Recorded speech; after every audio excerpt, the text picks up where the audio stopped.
Well, hello, fun friends. I am coming at you from Satan's armpit, aka South Florida, my beloved home that on a normal given day I absolutely love. But this week, last week, a little of the week before, it's been miserable. So hot, so humid. It's probably like 70% humidity. And I know there's a heat wave all across the United States. I've heard all about it. But like here, we don't normally have weather that's quite this extreme. Yeah, everybody thinks it's subtropical down here. So there's always a little humidity, but not like this. This is crazy. I'm about to hop in the pool here soon. But before I do that, we're going to have a little chat tonight. I hope all of you are staying cool and try and have your little icy drinks or air conditioning or some way to get out of the heat. But tonight I wanted to talk about acceptance, and I wanted to talk about loyalty and acceptance of the people that you love for who they are, not who you think they should be.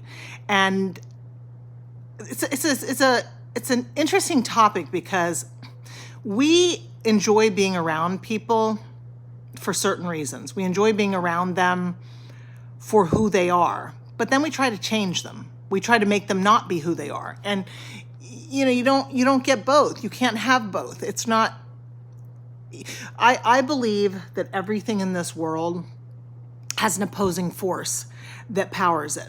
And I don't know if there's some terminology for that, but I thought I made it up. So I'm sure I didn't. There's people smarter than me out there that will have a name for it. But I believe that every up has a down, every in has an out, and I believe that in personality traits, there is an underbelly to all the good side of anyone's personality. So, for example, if somebody's really friendly and they're really outgoing and they can command a room and they can also take over a room. So that's sort of the underbelly to it.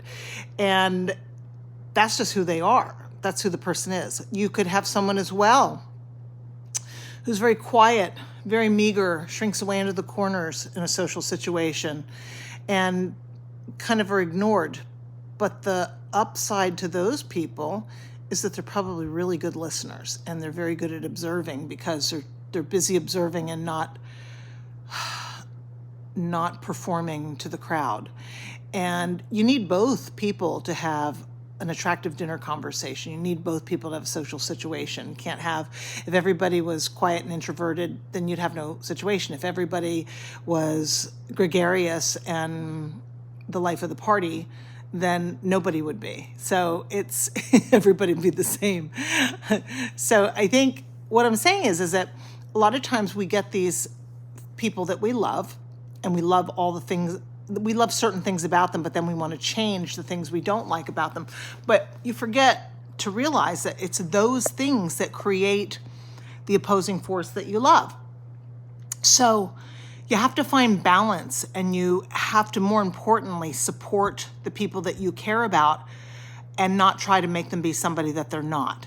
It's not fair. It's not fair to them to do that. And you have to have the security within yourself to accept that, to make sure that you don't let other people talk badly about them, that you escalate the people that you love, raise them up, celebrate.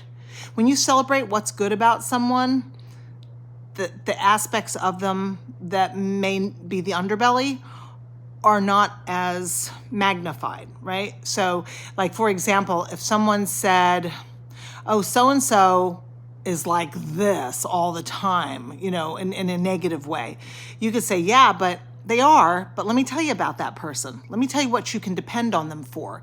And then you kind of go into what the upside is of their underbelly, because that takes the focus away from that. And that's what we should be doing to people that we love and care about and support. We shouldn't be falling into the trap of, because you don't have the security to stand up for somebody that you love, certainly don't dogpile on them either. And I've seen that a lot. Conversely, I've seen a great loyalty in people who gave loyalty to those who I don't know, it's a little arrogant for me to say this, but I felt like they didn't deserve it because they weren't respectful to that individual. Here's an example. Well, actually, it's a few examples. In my world, in corporate world, there's lots of awards ceremonies, there's parties, there's dinner events and things like that. And there was one particular one at my company that I worked at before that had a big annual celebration of all their top producers every year. And every single year you had that one or two, three spouses that were causing problems, that embarrassed their loved one. I remember, this is a story. I'm gonna put three people together. It's a culmination of three people that I'm thinking of right now. So we'll make up a fictitious person right now, but it's based on three real stories. So in this story, there was a lady who was a top producer, and she was invited to this event. And her spouse, and she was a quiet type. She was quiet but strong and very good at what she did. Her spouse was the life of the party. Her spouse was the one that everybody hung out with, and they partied with him, and they thought he was great and fun and so forth. He was also a big drinker. He was a heavy partier.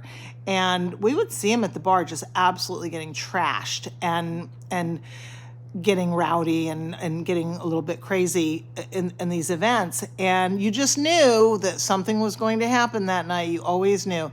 In fact, I used to have to put out a disclaimer before we went on any of these trips telling people that they were responsible for the person they brought with them. So, but I digress. Anyway, so in this particular story of three people, the individual got so drunk that he puked all over her hotel room and was late to her award ceremony. She had to go to her award ceremony without a date and go down by herself so she wouldn't miss it because this person was wasted, hungover, and puking all over the room. Then they got themselves locked in an elevator later on at night with some other people and were thrashing, tearing up the elevator in the hotel. Now, he eventually came to the award ceremony. The person eventually came to the ceremony. They showed up, but too late. They showed up after she'd already accepted her award. And I know she was grateful that he showed up. She was happy because she really loved her husband. She was very happy that he was there. But all of us kind of looked on at that and felt so sorry for her because his behavior was really hurtful to her. It was beyond just being, oh, this is just who I am. It was inconsiderate, selfish, and we kind of all saw it coming. But can I tell you something what this woman did? And I will tell you, I learned a lesson from this. You know, all of us sat in our judgment of this person, and right or wrong, I don't know what caused this person to be this way. I don't know technically these people to be the way they were. You know, there's a lot of reasons for that it could be, but what I learned from that individual was that she loved her husband and she supported him and she made excuses for him. And she said, oh, he wasn't feeling well. We knew why he wasn't coming down. Well, yeah, he wasn't feeling well because he drank probably 12 cocktails before the awards dinner. That's why he wasn't feeling well. But no one said anything, and we just let her have her moment, and we cheered her on. And she smiled and was so thrilled when he showed up. And it was a real lesson to me to go, you know what, no matter what someone does, no matter when you care about somebody, when you love somebody, you support them. You don't make a big scene. You don't dog them to the people around because you're embarrassed at their behavior. You support them, you escalate them, and you lift them up. And that's what she did to her husband that night. And I never forgot that because she was a pretty strong woman to do that. And I don't know what that conversation was when they got home. It's not relevant. What's relevant is that she showed that loyalty and that support for the person she cared about. In my opinion, I don't think that person or those people deserved that same support, but you know, who am I to judge that? Really, who am I to judge? Because I don't know what's going on in their home. So I think that where I'm going with this is that if you are in a situation where there's certain traits about your loved one that you find to be negative, but there's, obviously there's traits about this person that you love. And it doesn't have to be a lover. This could be a kid, your kid, it could be your sister, it could be.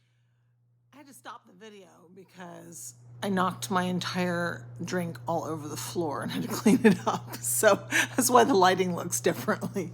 Anyway, I was saying it could be your sister, it could be a kid, it could be just a friend that you love. Anyway, what I'm saying is that there's certain things within people that we have to look out for them. We have to escalate it in them, and we have to accept it, that that's who they are. If you know that someone that you love has a particular trait that is their underbelly that is going to embarrass you, or is well, kind of shame on you for that, because someone you love should never embarrass you. You should understand that that's all part of who they are. But I know there's extenuating circumstances, like the example I just used, where someone could embarrass you, but that's extreme. That's not just who they are. That was a moment in time. I'm talking about just their personality in general and who they are. If you don't like something about them, don't put them in a position where you're ever going to make them feel that they embarrassed you. Don't put them in a position where they're going to feel bad about who they are and place self-doubt in that individual because of your insecurity about being able to deal with a situation that you don't know how to deal with. It's not fair to them. Love your people, love your tribe, love your family, love them for all of who they are, because you cannot be who you are unless you are all of who you are. I mean, the good, the bad, the ugly, everything, and I think sometimes we've gotten this society that's so Pinterest perfect all the time that we feel like people should have to behave a certain way and certain thing. Just let your people that you love be the people that you love. Let them be all of who they are, and rejoice in that and support them. So that's all I got to say tonight. I'm going to go hop in the pool now. I'm Holly. I'm your fun sister. Please be sure to comment down below. Let me know your thoughts. I always want to hear your thoughts. Also, like, subscribe, and share.